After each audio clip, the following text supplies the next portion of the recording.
Good afternoon. Assalamu alaikum, everybody. If you're joining in Australia, good day. And if you're joining around the world, good day as well. Welcome to another Scholars Corner initiative by ISRA Australia and Center for Islamic Studies at Charles Sturt University. And today we have Dr. Juan Cole with us. He's a professor of history with the College of Literature, Science and Arts, University of Michigan. He is the author of 19 books, including Napoleon's Egypt invading Middle East.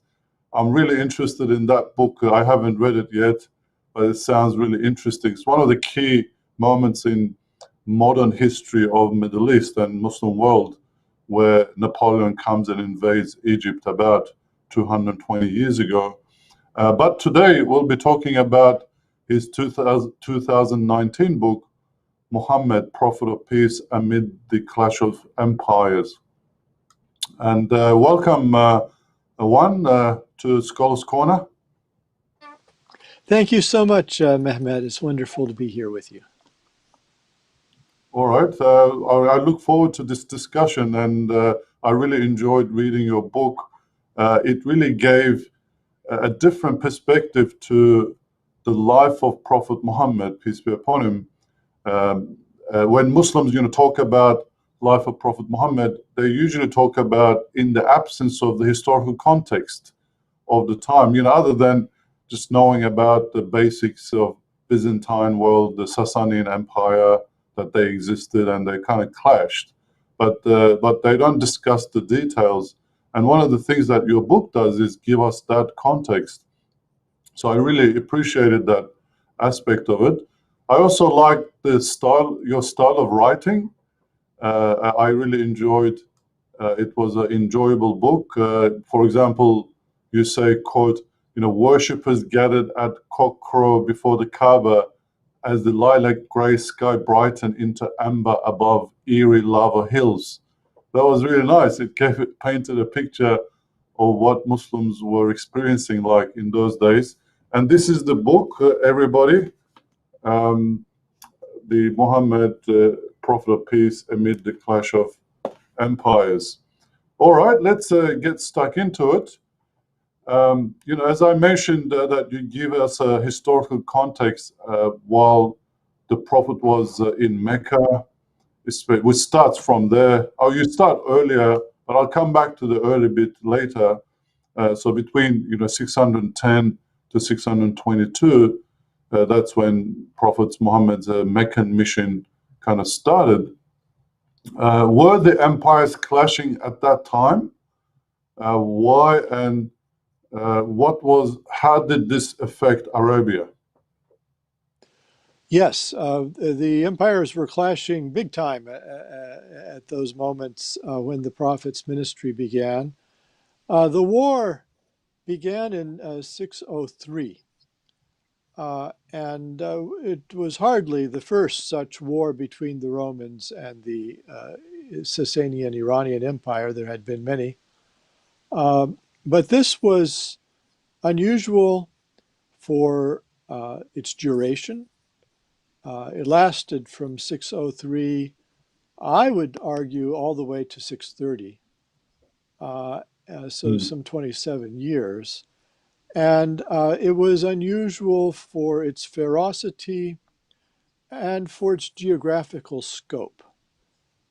So in previous wars, the two empires had raided into one another, and then the borders were somehow reestablished. They might be adjusted a little bit.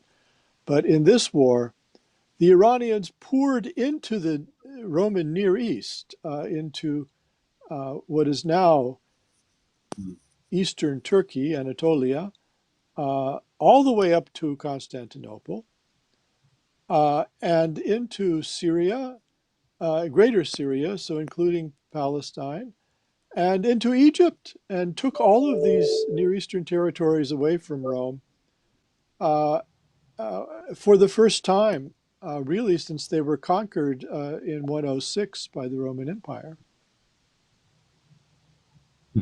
What was the first time? We had the 300 Spartans, and how Xerxes comes and and tries to invade Greece all the way there. Um, okay, thank you.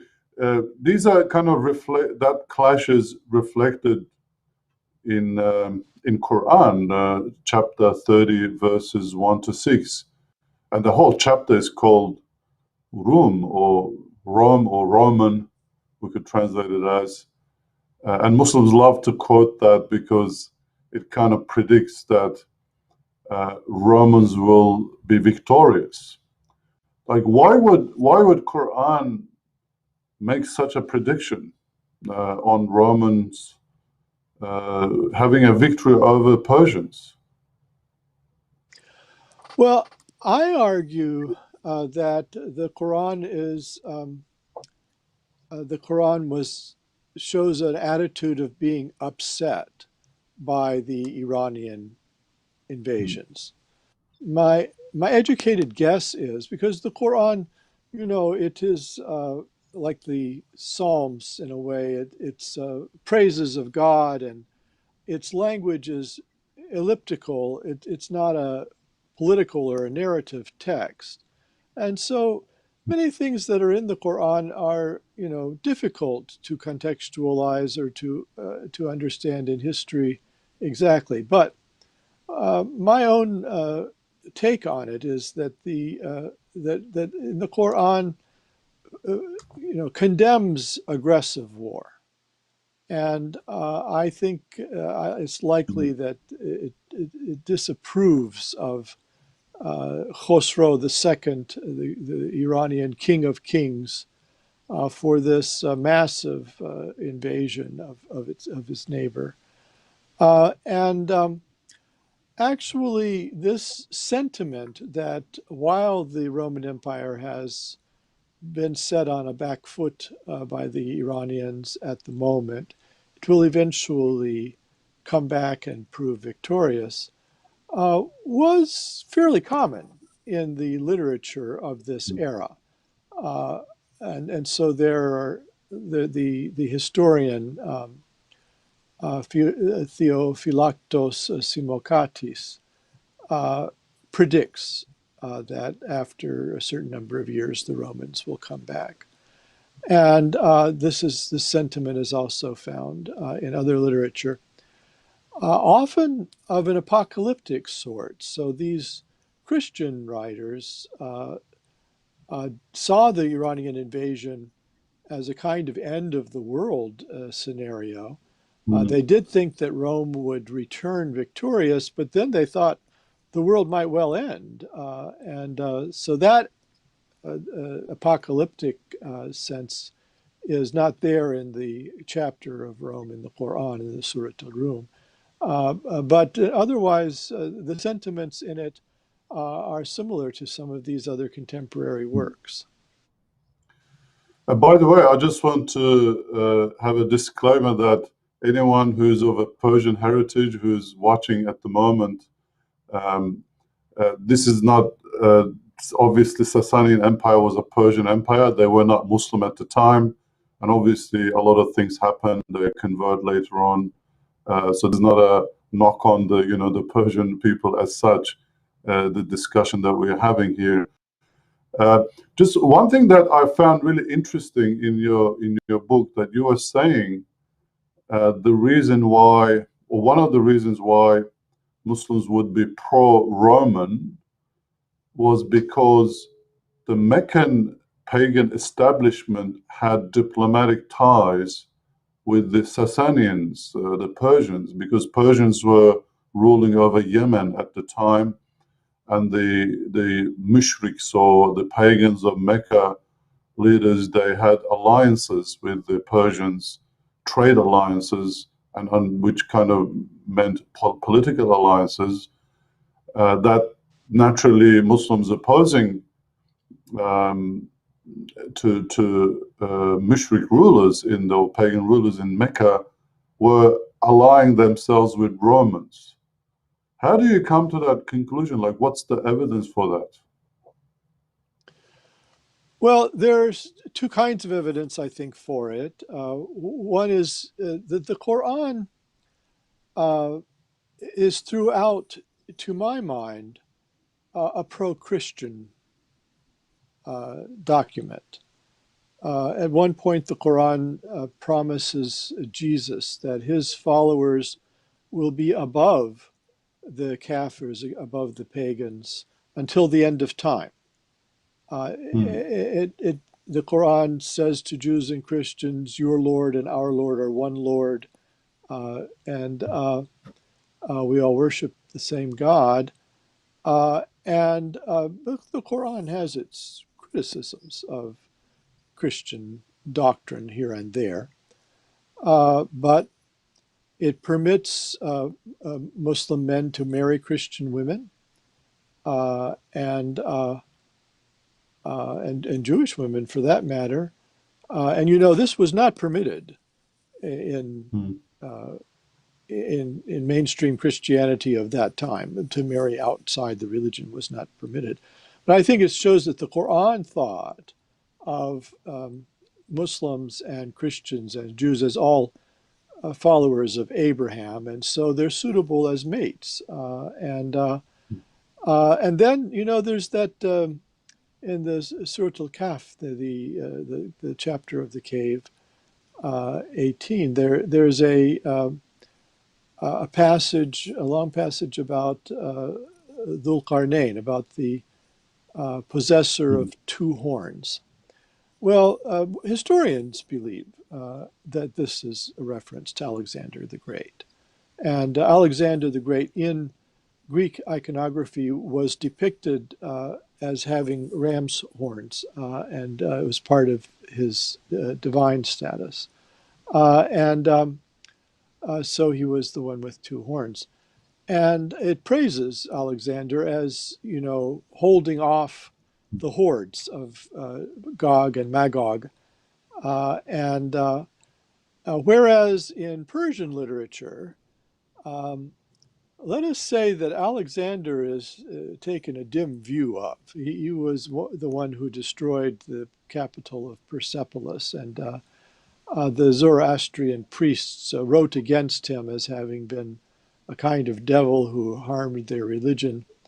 So the fact that the Quran is praising Alexander shows that you know it's taking sides with the West, and in the imperial propaganda of that era, the Roman Emperor Heraclius was identified with Alexander. So, in mm.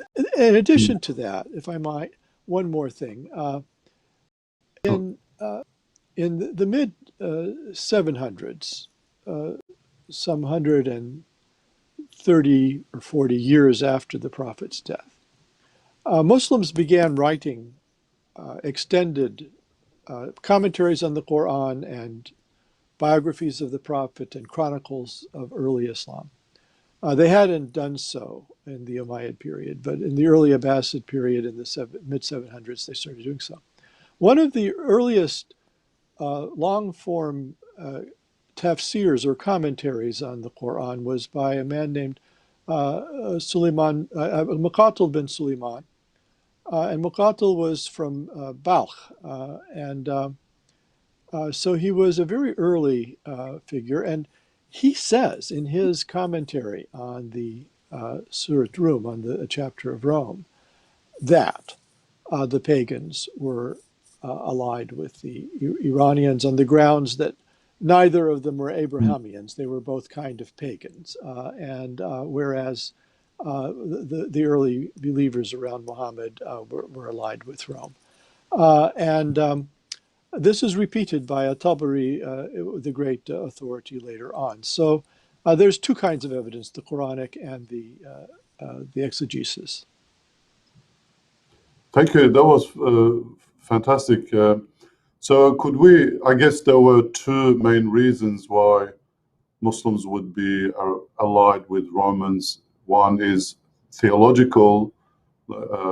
Christianity and Judaism by default is closer to Islam than other religions. In Islam, it's considered God-revealed religions, and that politically Meccan establishment was allied with Persians, and therefore it made sense to, I guess, ally yourself with the opposing party empire in a in a world that was dominated by these two empires, and Arabia sat right in the middle of it, or just in the periphery, and that everybody needed to have trade with these empires, especially the Syrian one.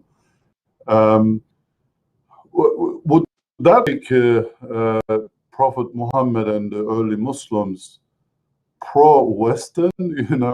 I'm not suggesting here that Muslims should be pro-West now, but does it make them pro-West? That is Roman, and that's what West represented at the time. Would you agree with that? Or Well, I say so a little bit tongue in cheek in the beginning of my book, that the early Muslim community was pro-West in the sense that the Roman Empire was the civilization of the West. And the Quran is full of praises of that civilization. Not only does it predict that the Romans will defeat the Sasanian invaders, but it's full of praise for Christian virtues and Christian piety, full of praise for Jesus, and it has more verses in praise of Mary, the mother of Jesus, than exist in the New Testament itself. So in these ways, I think yes, it began as not only a pro-Western religion, but in a sense, I think the similarities of early Islam to early Christianity have not been fully recognized. If you think about it, Christianity arose with a prophet with a Old Testament background who taught in a province that had just recently been acquired by the Roman Empire. So it was a kind of frontier province, and where most people had a local religion. Well, Islam arose in the Hejaz, which was just on the frontiers of the Roman Empire, because the Romans had what is now Jordan. They had the Transjordan and maybe a bit into the northern Hejaz. So the prophet and his community were just over the border into this no man's land of the Hejaz, which didn't have a central government. But they were trading up north according to the Muslim sources, and I think there's evidence for that in the Quran itself. And they were, in many ways, tightly intertwined with the Roman Empire. And of course, I think they also traded with the Sasanians. But you know, the Sasanians were at this moment, as I said, kind of aggressive and interested in conquering territory. So in also around 603 or in the very early 600s, they had Arab allies, Arabic-speaking allies at Hira near Kufa in Iraq, and they crushed them because those Arabs, the rulers of them, had started to get kind of interested in Christianity, and the Iranian Zoroastrians saw a conversion to Christianity as a declaration of allegiance to the Roman Christians in Constantinople. So I think the Sasanian, and then they invaded Yemen and they persecuted Christians when they did so, who had been the previous rulers of Yemen. I suspect that in the Hejaz of the Prophet's time, people were afraid of being taken over by these Persian Sasanians and saw the Roman Empire as a kind of bulwark against that fate. all right, thank you very much. That's fascinating. Uh, you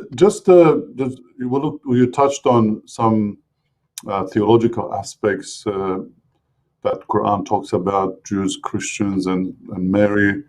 I've seen this throughout your book that you are comparing Islam, Quran with Gospels or Christian theological concepts like just war. Like, why did you do that? What do you hope to readers will get out of that comparison? Yeah. Well, first of all, it's the comparison that the Quran makes. The Quran represents itself as a book, a scripture, al-Kitab, and it talks about the books that came before it, the Gospel uh, and the Hebrew Bible or the Old Testament. And it praises those books that came before and says that Muhammad came in part to uh, uphold the veracity of those books. And it uses the present tense. It says, in the Gospels are guidance and light. In the Pentateuch, in the Torah, are guidance and light. Doesn't say were, uh, it says are. And so the Quran, in a way, surrounds itself with its predecessors, retells in a kind of sermon-like fashion many of the stories that are in the previous books, and gives its own interpretation of those stories. But it is deeply intertwined with these previous two religions. And I think there's been a tendency to neglect how much a part of the Quran that Jewish and Christian heritage is. And I think both from both sides. It is, I think many Westerners want to see the Quran and early Islam as somehow alien. And then I think many Abbasid era Muslim commentators were a little bit afraid of, being absorbed by the much larger and more important previous traditions. Remember when Islam began in Mecca, probably there were just a few hundred followers. And so they were eager to stress the originality of Islam. And I mean to take nothing away from the originality of the Quran. It's not simply a rehash of what went before. It has many original insights, but it is a context. The other thing is that I think there's, a prejudice against Islam that you can see in Western writing about it, European and North American writing about it, going back hundreds of years, seeing it as radically different from Judaism and Christianity. And I think there's a lot of hypocrisy in that attempt to make that distinction.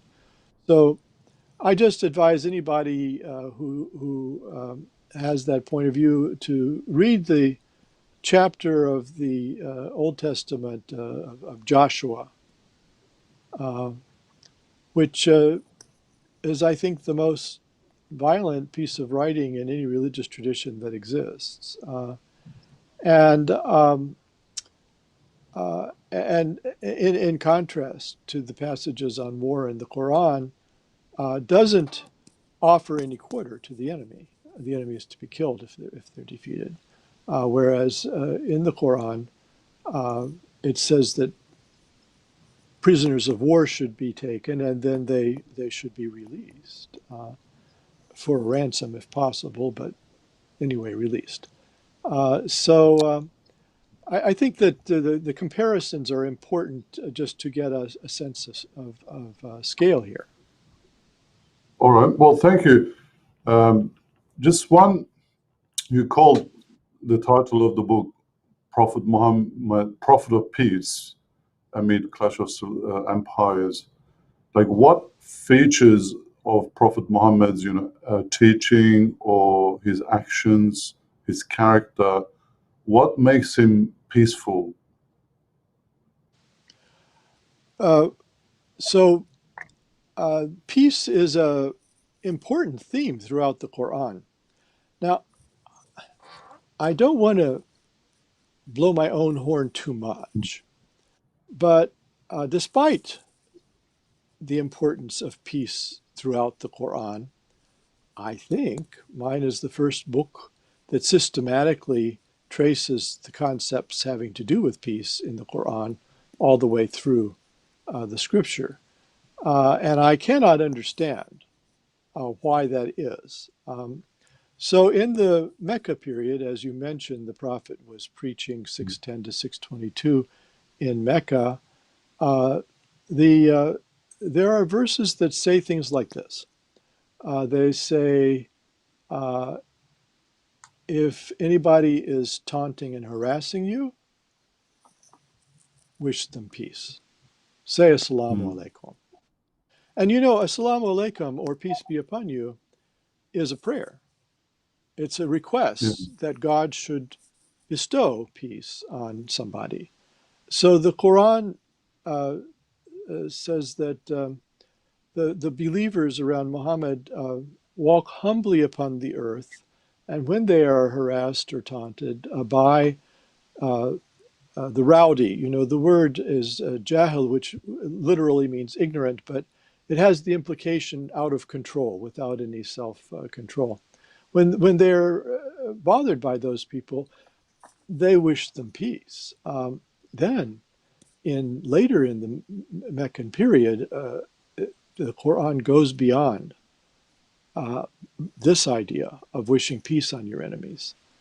And it goes beyond anything in the Sermon on the Mount of Jesus in the Gospels.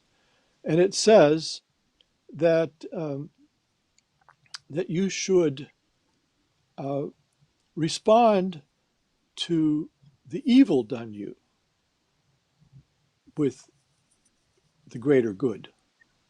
Mm. You should do the greater good to those people who do evil to you. And this is a very remarkable uh, Yeah, the teaching. exact verse is goodness and evil are not the same. Repel evil with goodness, for your enemy may be your bosom friend.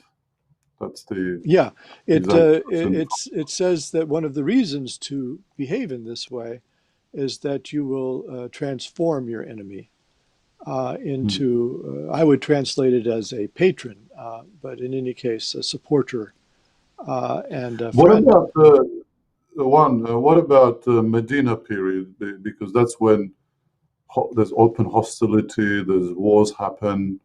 Um, like, how does Prophet Muhammad stay a prophet of peace, even though he's involved in, open warfare? Well, first of all, uh, you know, I think that there's a difference between interpersonal ethics, which is what's being preached in the Mecca period. How would you, as an individual, respond to people who were harassing you? There's a difference between that and statesmanship. In the Mecca period, the Muslim community had no state; they had no political authority, and the Quran reminds them of this uh, over and over again. It says you don't have any sultan or sovereignty. You're not musator over anybody. You're not controlling anybody. You're not ruling anybody. And it's one of the reasons given for which they should respond in these mild and meek ways in an interpersonal way. But in the Medina period, a state is formed around the prophet, a kind of state. And that state is under attack, as in my reading. And the Quran is insistent that if you are attacked, you should defend yourself. And that leads to war. But what's the purpose of the war? The Quran says you may fight in self-defense, but you must not become an aggressor. Must not exceed the bounds. And so defensive war is permitted, but not offensive war. Well, a defensive war is an attempt to go back to the status quo ante and to achieve peace. An offensive war is warmongering. It's a You can have a forever war, as the Romans and the Persians did. But the Quran is not striving for that. It's striving for a limited defensive war, which intends to restore peace, and it says so. And it says in the Surah Anfal, in the chapter of spoils, it says that if the enemy sues for peace, you must accept their request. Well, just think about it logically for a second. If you were fighting an aggressive war, wouldn't your enemy always sue for peace? I mean, if you Mm. attacked somebody and you had made progress against them, they would say, yes, yes, please, let's have peace. They would want to draw a line and stop you from coming for them. And if you accepted that, then you'd never make any progress in your aggressive war. The only logical explanation for the Quran's instruction that you must always make peace if the enemy sues for it is that it's fighting that Muslims are fighting a defensive war, and that if the enemy calls it off, it stops attacking, then of course you will go back to peace. Yeah, So or the they could be in a they could be fighting a defensive war and they're winning, overcoming the enemy, and they're now in a position of possible aggression, and that's when the other side would sue for peace. And the Quran is kind of saying, well, you can't go the limits, yeah, and you must accept peace at the point of being powerful and victorious. And that's a true test, isn't it? yes, yes, that's right. And the other thing to say about all this is that there's a lot of criticism of Islam for the Quran having these verses about war. But as I mentioned, verses about war are all over the Bible, and nobody seems to mind that. But also, the Christian ethics of the time of the prophet were very similar. So Saint Augustine uh, taught that there was such a thing as a just war. And what he says about just war, actually, it would be a very interesting journal article to set his ideas about just war next to the passages in the Quran about war, because I think they're very, very similar. And then Saint Mhm. Ambrose, one of the church fathers, said that, if you stand idly by while an aggressor comes and harms an innocent, a child, a woman, a non-combatant, then you're as bad as the aggressor. So St. Mhm. Ambrose thought that the only way to be a good Christian would be to be willing to fight defensive wars. And by the time he was speaking, of course, the Roman Empire had become Christian. And so the whole Roman army was in the service of Christianity. And so I don't find that the ethics in the Quran are more warlike than its contemporary Christian church fathers. And in fact, it's less warlike because Augustine, I think, allows for aggressive war in a way that the Quran does not.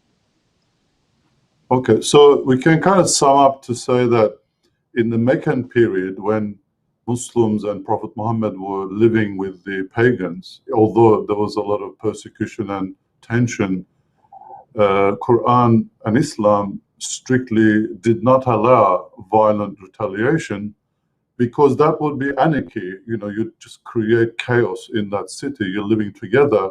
How are you gonna fight? That would be terrorism or anarchy. For both sides would, end up killing each other, their families, and so on. So that was strictly prohibited. But when Muslims migrated to Medina, established an independent, sovereign existence, and this time now you could have kind of international relations, sign treaties, and respond to attacks with a clear defense. And so, in a way, the world was hostile at the moment of Prophet Muhammad. He had to respond and defend his own people. It's a virtue to defend when you're under attack, and it's a virtue that you do that even if you're inevitably included or engulfed in warfare, that you try to end it with peace and with treaties. It's a second virtue, and maybe a third one is forgiving your enemies, which Prophet Muhammad did in Mecca, hasn't he? When he eventually conquered. Yes, All right. Well, um, yeah. I read the Quran, the chapter of I call it success or victory, fatah, to say that when the Prophet and the believers came into Mecca in January of 630, that there was no fighting, and nobody was harmed. And this is quite remarkable because the Meccans had been trying to harm the Muslims and their family members and their friends for all those years. And the Quran speaks about God keeping the hands of the one against away from the other, and speaks about this divine peace on the city, the Sakina, this idea of divine peace encompassing it. Yeah, just one thing that is really offensive to Muslims is to call Prophet Muhammad quote unquote warlord. You know, I've seen this a lot in literature and also on YouTube, including Jordan Peterson. You know, he's a prolific YouTube personality, and he has a video calling Prophet Muhammad a warlord. Do you think that's justified just because he took part in wars, that he should be called a warlord? What would be your response to that? No, I think the word, the term warlord implies aggressive war, someone who takes up aggressive war, and moreover, it implies a renegade, somebody who's not, under civil authority and is a kind of outlaw. None of those things is true of the Prophet Muhammad as we can understand him from the sources. And people like Jordan Peterson don't know anything about Islam. They've read some third-hand account, and they make stuff up. They don't know the context. And I have to tell you, Mehmet, that it is one of the impetuses for me to write this book was that I was trained in early Islamic studies in Cairo and then UCLA, and I knew the original sources. And after Mm. 9/11 in particular, there was a whole stream of bestsellers which were full of lies and slander about Islam and about the Prophet and the early community by ignoramuses, by people who had not done the study, didn't know Arabic, didn't know history, and who were simply making a buck off of hate mongering. And although I got drawn after my early studies into modern history, I had some of the tools necessary to go back, and I became so annoyed with this situation that I felt I had to attempt to write what I knew to be the truth. And it's one of the reasons I published it at a trade press rather than an academic one, because I didn't want it to be a tome that sat on university shelves. I wanted it to be marketed properly to the bookstores, which it has been. I think it's a mid-list book. The other impetus for me to write this was the rise of forms of brutal extremism in the Middle East that we saw with ISIL and so forth, where again, people who don't really know much about early Islam became spokesmen for it, and some of them were officers of the Ba'ath Army of Iraq, which you can imagine how deep they were in the Islamic sources. And they would quote half of a Quran verse to justify themselves and so forth. So both of those drove me. Yeah, well, thank you. This is the book, everyone. Muhammad, Prophet of Peace, amid clash of civilizations. I can't center for some reason, and yeah, it's a fantastic book.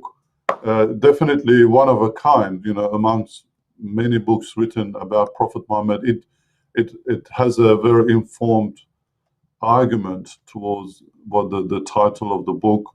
So really recommend everyone who wants to get a holistic picture about Prophet Muhammad and what he did, in what kind of world he came in, and how he managed through these events that befall him and the Arabs or most people around Middle East at the time. One last question that I wanted to ask before we go to questions with the audience. And by the way, everyone, if you can type in the chat box your comments and questions. We'll be able to ask that. I'll ask those to the one. Okay. Well, I'll go back to the first chapter. The first chapter, you give a vivid picture of Arabia, the Middle Eastern economy, society, and politics. I really enjoyed that chapter. It's something that you don't really get in Islamic sources. And I really liked you went into Muslim sources and other sources, historical sources at the time. But one thing you said really stuck in my mind, and I really wanted to ask you. You kind of said that Prophet Muhammad must have carried out tens, or if not tens, of trips around the Middle East to Syria and elsewhere. In the Muslim sources, it's usually he does two trips. One is uh, when he was 12 years old with his uncle Abu Talib and Bostra, and you mentioned that as well. And the other one is at the age of 25, just before he marries Khadija, he manages her caravan to Syria. No, I'm just curious to know uh, the idea of like Prophet Muhammad having multiple trips in Syria. Is that your deduction from what you know, or have you picked that up in some sort of sources? Right. Well, there are sources to support this, but I think that also there's evidence for it in the Quran itself. Uh, so the again, I think that those Abbasid era biographers like Ibn Ishaq and others who speak only of two trade journeys uh, are trying to protect the prophet from the charge that he was influenced or that he borrowed from Christian Roman civilization. But I don't think we need to be afraid of having him interact with people up there. At one point in the Quran, I'm sorry, I can't remember the exact verse, but it says that it's addressing the audience. And it says that you pass by the remains of Sodom, Sodom and Gomorrah, every Mhm. morning. Well, Sodom was in Palestine. And the contemporaries of the Quran among Western travelers, there's a Roman traveler who goes around, say that its ruins were near Jericho. Uh, and so, who is the Quran addressing in this surah? Who's passing by Sodom every morning? Who's in the Hejaz, 800 miles away? That doesn't make any sense. I'm not the first person to notice this, but my solution for it is I think the Prophet went on going up there on Khadijah's trade journeys even after his ministry began. And he was talking to uh, Arabophone clans in the area around Jericho. And that explains why the Quran says what it says. And it makes a lot of sense of later Muslim history because soon after the Prophet's death, the Muslims are able to take over Jerusalem and some of Palestine. Well, it would make an awful lot of sense if they didn't have to come all the way up from the Hejaz to do that, if there were already converts that the Prophet had converted on the ground there in Palestine. And then if we go outside the Muslim sources, Jacob of Edessa was a great Syriac priest and a thinker. And he wrote in 699, only 60 some years after the prophet's death, that Muhammad used to come up to the north for trade. He said to Libanensis, to Syria Libanensis, which is the province around Damascus, and Homs. And he gives dates of, as I remember, 618, 619, so that late in the Mecca period. So we don't know how he knows this, but he's close in time to the Prophet, much closer than Ibn Ishaq and al-Waqidi and Mm. those others. And this is what he alleges. And it could well be that there's a lost hadith or saying about the Prophet's travels that somehow has been preserved by Christians who were in close contact with the Muslims of that era, as they were in Jacob of Edessa. And this assertion of Muhammad going up to Palestine is also in an Armenian work which was written only 30 years after the Prophet's death. So between the signs I see in the Quran of the Prophet going north and then these outside sources, I think there's evidence for this. You know, in the Quran it talks about the Wadi Iram. That's Wadi Arum in today's Jordan. It's the old name for it. It was Iram, the pillars of Iram, right? And that's probably a reference to Petra, in my view. But I think that you can read the Quran as having a kind of geography of the Prophet's travels north. It talks about these places, Hijr and then Wadi Rum and so forth. So there's evidence in the Quran for him going up there.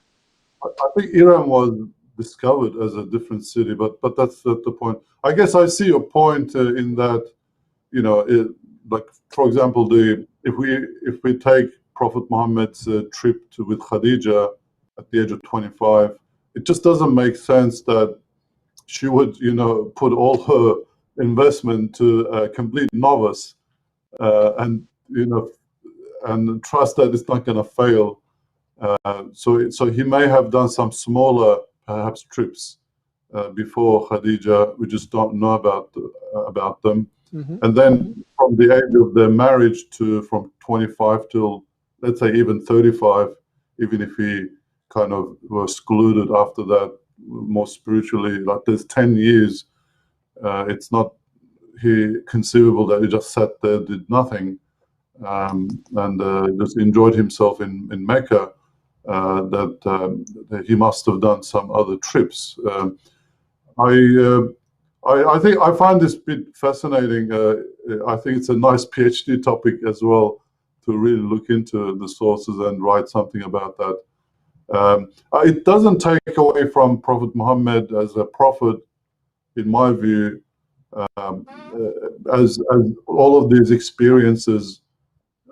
It's not just about finding out about theologies. It's more about finding about people, the times and the places, how you navigate your way around the world, learn diplomacy, learn relationship building, becoming a salesman, because you're going to sell a whole religion. So gaining those life experiences must have been very educational for Prophet Muhammad. Yeah, okay, well, we'll stop there. I really enjoyed this discussion so far, and we can now take questions from the audience. And let's see what questions we've got. Okay, we've got some questions coming in. Here's one. It says, reading your book, you seem to use Quranic references, reference point for events in history, though criticize the accuracy of the hadith. Have I understood this correctly? And if so, does it mean you accept the Quranic narrative as true, at least as a record of history? Well, I don't have anything to say about hadith in my book. I am trying to the best extent that I can to use the Quran as my primary source. In history, in academic history as it's developed in modern times, we make a distinction between a secondary source and a primary source. So if there's a riot and the policeman was there and he writes down a paragraph about what he saw, it gets into the police archives. If a historian is studying that riot, the historian is going to be really excited to find that account of that policeman who was actually there. A primary source is an account that comes from an eyewitness from the time itself. And then there are secondary sources. And there are good and bad primary sources. So, say the policeman wrote a memoir 40 years later in which he mentions the riot. 40 years later, the riot may look different to him. He may have forgotten some things. So his memoir is a primary source, but not nearly as good a one as his original document, which was fresh and immediate. And then, say, a historian like myself wrote about the riot using various sources. That's a secondary source. So I believe the Quran is a primary source in the sense that while some academics in the West have cast doubt on its age and its authenticity and so forth, I think we've now found early manuscripts in Sana'a and elsewhere, and all of the evidence is there for the traditional Muslim dates for the Quran of 610 to 632 to be perfectly plausible. So this is a early 7th century primary source. And I think it's very valuable. And other academics who study these things have complained, well, there's not much history in the Quran. There's not much you can do about it. You can do with it. And I don't agree.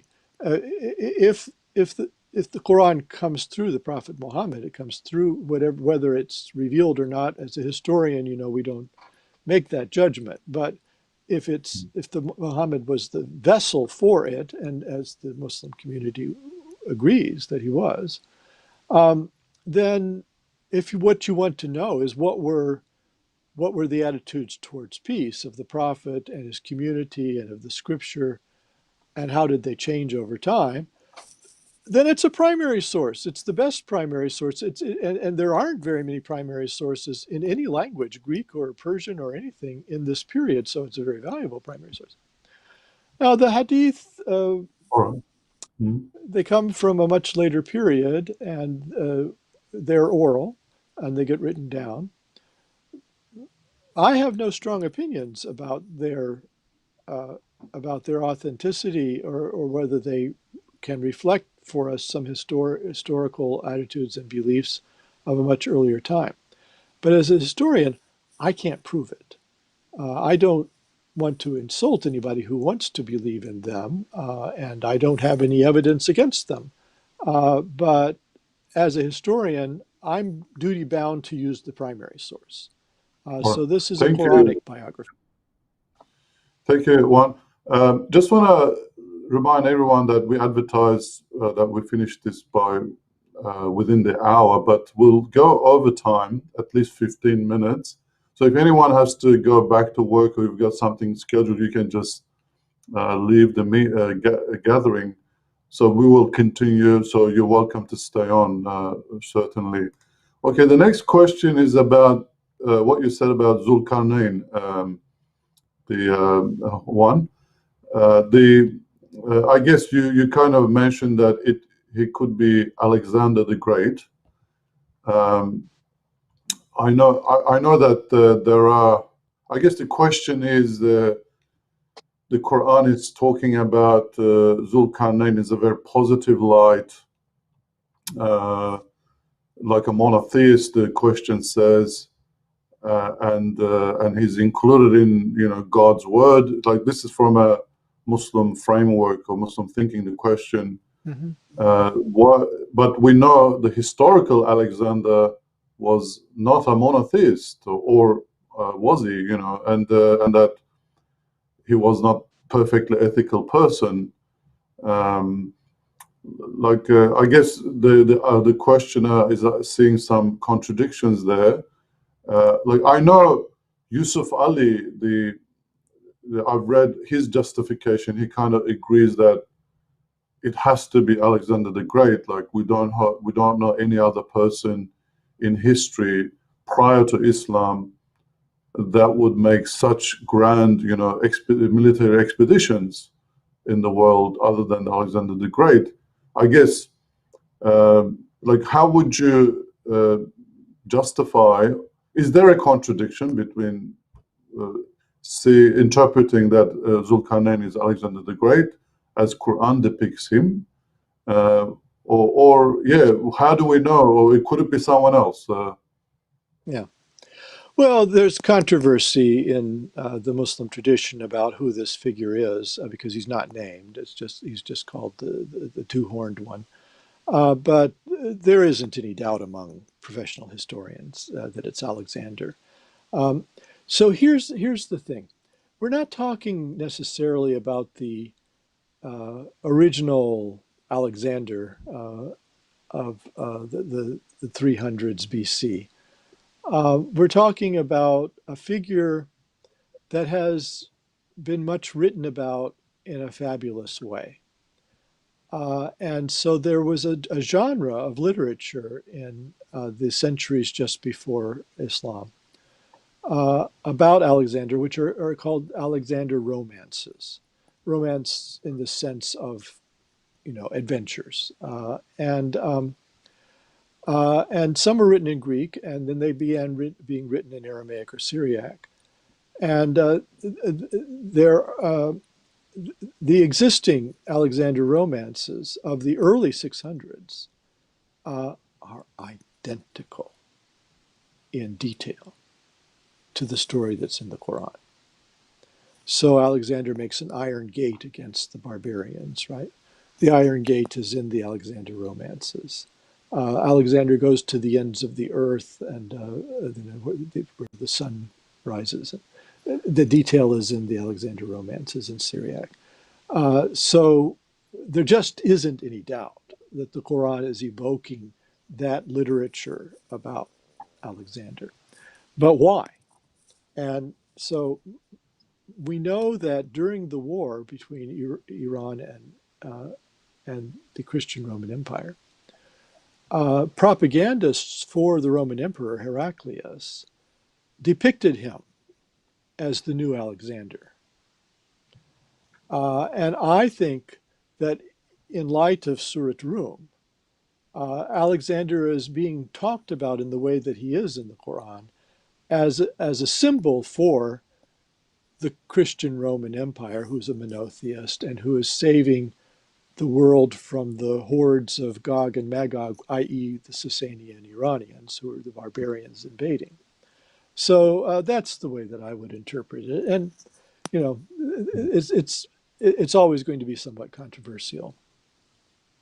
I guess the Quran not naming the person and calling Zulkarnain paints an archetype of a just ruler. Like, it's not just someone who's going and invading with these massive, powerful armies. He's going helping some people who need help, and then defending others who are just before the aggressors. That's how I read that story in the Quran. All right, well, thank you for that.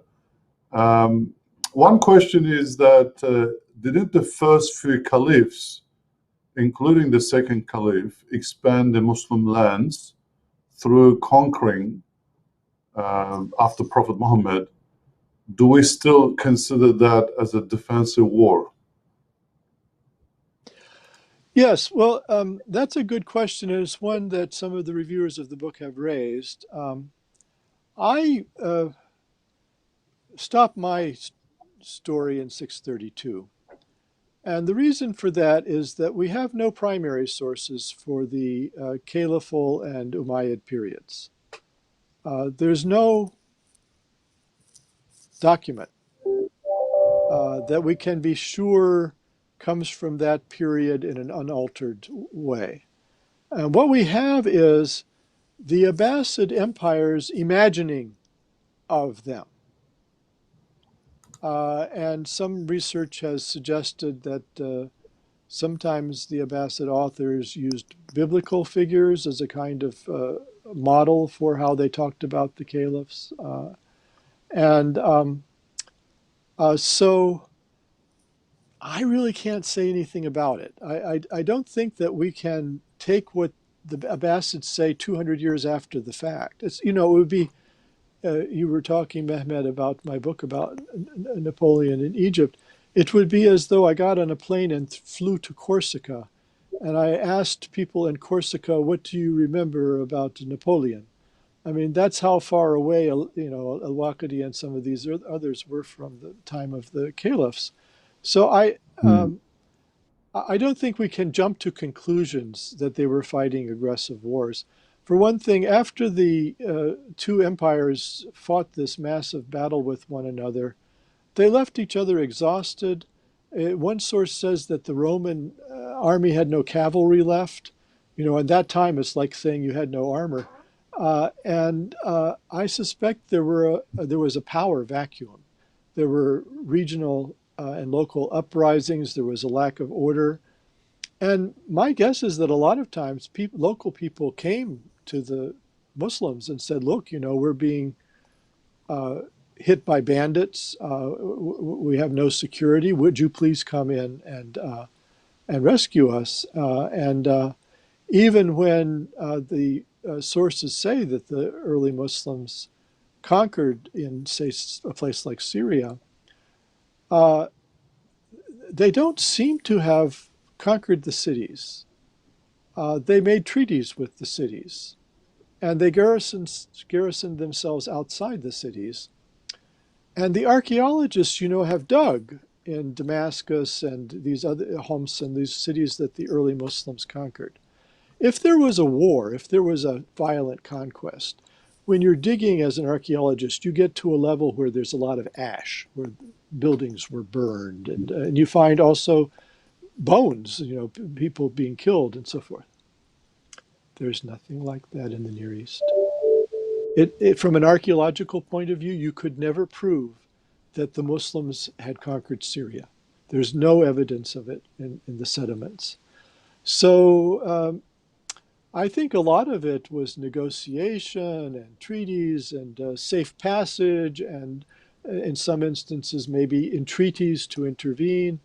But the archaeology doesn't support the Abbasid point of view that these were, you know, they sat down in a room in Medina and planned out the conquest of Homs. It doesn't seem to have happened that way. Yeah, and also, I guess there's in those times the world is different. You know, when an empire or strong, they feel that there's a threat coming, they quickly want to crush it, so they just send an army, and then you have to defend yourself. If you're victorious, you end up conquering those places. There was a lot of that as well.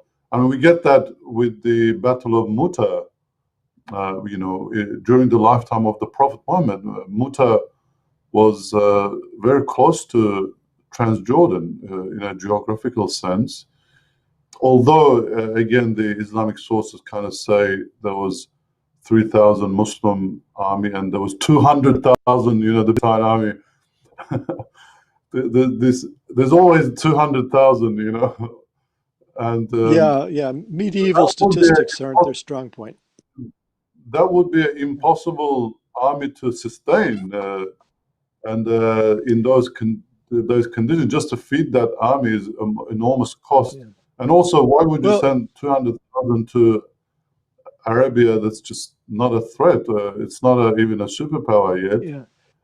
So I Mehmet, guess, I'm sorry, but it didn't happen.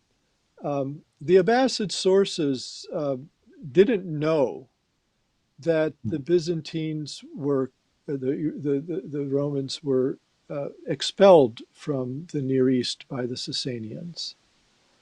So from uh, you know this 610 uh, to the fall of Mecca in 630, there were no Romans in Transjordan. yeah. The Iranian army was there. Okay. And There there was cannot. the Ghassani tribes who were kind of Christian. It could have been them, and you know, we Yeah, don't. it doesn't make any sense. The Sasanian army was in control of Jordan. There couldn't have been a battle between the Muslims and the Christians of Transjordan in those circumstances. I'm sorry, but I just don't think it ever happened. I think Okay. it's a myth. Well, all right, interesting. All right, we'll go to more questions. Um, Here's one. The question says that your book has been described as ambitiously revisionist, quote unquote, by New York Times Book Review. How does that resonate with you, knowing there is so much alternative information out there? Well, I think the kind reviewer at the New York Times was giving me a compliment in the sense that revision can mean in history to look again at the sources and come up with a different interpretation of them. And so certainly that was what I was trying to do. So I think it's a fair description of the book. And a lot of the conclusions that I come to surprised me because although I had been studying this material for 40 years, uh, um, when you sit down to make a connected account, things start to look different to you and you see connections or you see disruptions that you hadn't seen before.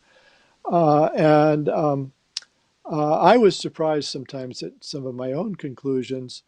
And certainly the picture that emerges is substantially different from other historians, Maxime Rodinson or Montgomery Watt or F.E. Peters. If you think about the biographies of the prophet that have been written by other academics, this is a very different take on the material.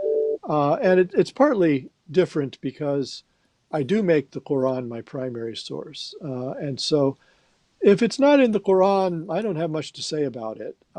And I do admit some later material, but only if there's substantial evidence for its validity. Okay. Well, there's a long question here about sources that the Western academia is kind of critical of the Islamic sources, and and that there's under the influence of anti-Islamic Orientalist sentiments. Like Montgomery Watt is a more of a friendly Orientalist than others who have kind of have an axe to grind against Islam and Muslims. Do you think that's changing? Like, firstly, use of Muslim sources as a credible source in the Western academia, and also uh, how much bias is there in the Western academia towards Islamic history? Oh, I think there's tremendous bias against Islam in the Western Academy, and I think you know it's a fault of the Western Academy because uh, I think most Western academics have a relatively positive view of the other world religions, but when it comes to Islam, I think that there's a tendency to see it in a negative light.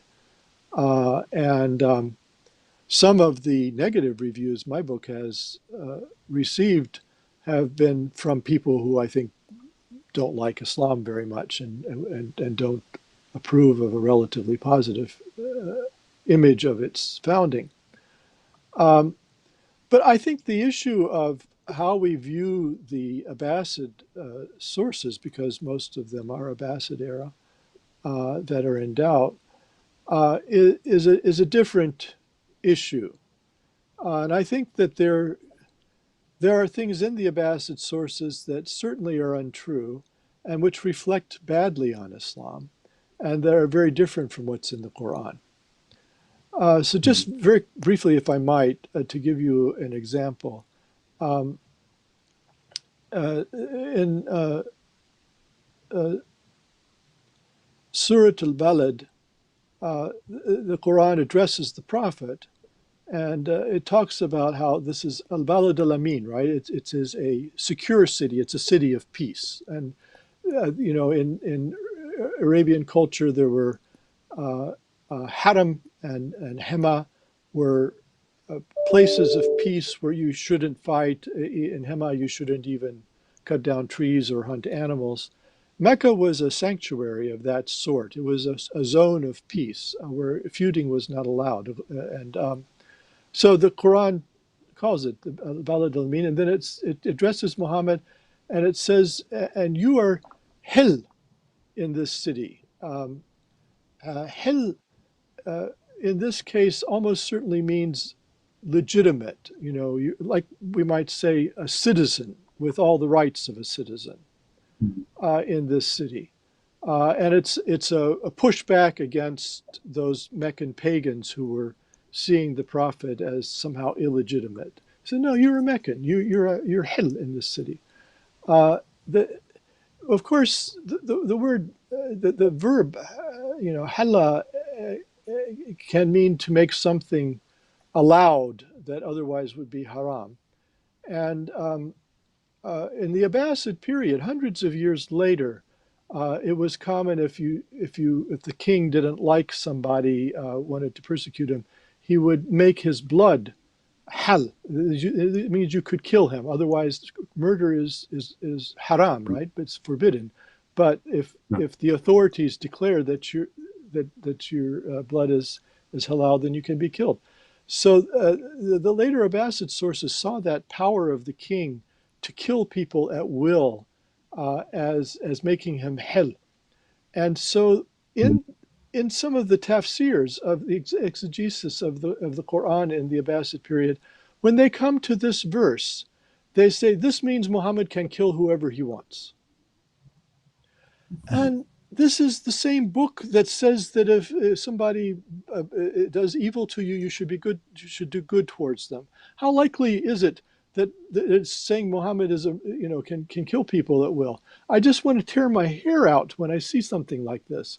So, in that sense, I think we should be skeptical sometimes of these later sources because they're not giving us the kind of sentiments that we find in the Quran itself. Yeah, thank you. That's almost like, I don't know, some modern day extremists looking at Quran and seeing extremist interpretations that's similar to that, Yeah. isn't it? Yeah. But thank you very much for your book. It was definitely a fresh insight. Perhaps one last question. There's some questions that are, I guess, outside of the topic or the book that we're covering, so I won't be able to ask all of them, and we're also running out of time. But there's one here about, it says, thanks, Dr. Cole, I haven't read your book, but in the same surah cave as Zulkarnain, there's a wise man is also mentioned, and there's like 3 incident that happens with Moses. The question is saying that do these incidents or that story, does it exist in the biblical sources or the Christian or Jewish sources or any historical event about Moses? No, to my knowledge, that's something that's only found in the Quran. And I think personally, I think it does injustice to the Quran to read it in a literalist sort of way. The Quran, when it tells those stories about Moses, is conveying wisdom. Moses is being taught that he can't understand God's justice in those stories. And telling those stories, it's like Jesus's parables. It's not that there really was a mustard bush. He's trying to make a point, and I think it's the same thing with these stories. These are wisdom stories that are being told not because they're historical or because they're in the Bible, but because they convey wisdom. Some historians think that the figure, which later Muslim tradition called Khidr, the green one, may be a referent to Utnapishtim, the figure in the Epic of Gilgamesh. And they have reasons for which they say this, but that's not really my field.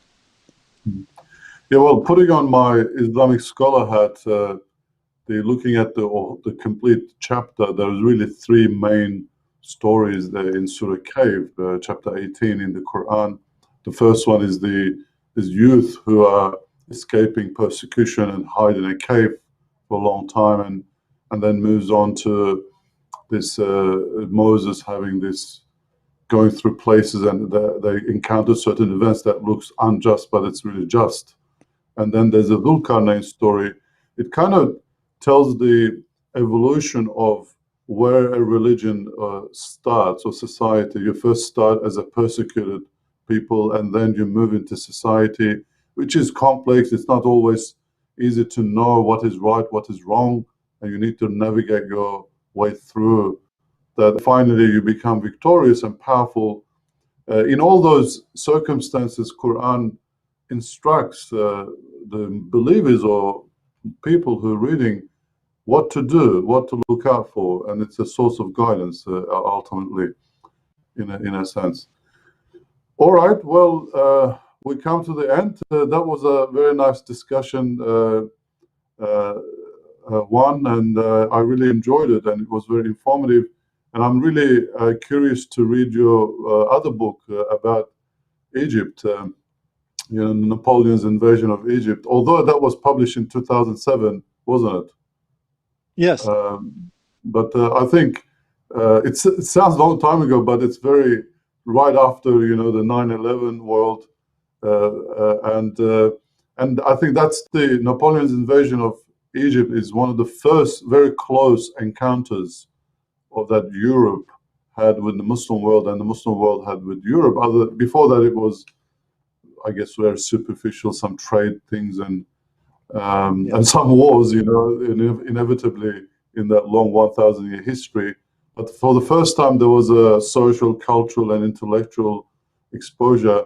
So I'm really fascinated, interested to read your book, and perhaps we could invite you again in the future when I eventually read that book, and we can have another conversation about that book. That would be lovely, Mehmet. Thank you. Thank you for your time, and have a good day. Bye-bye.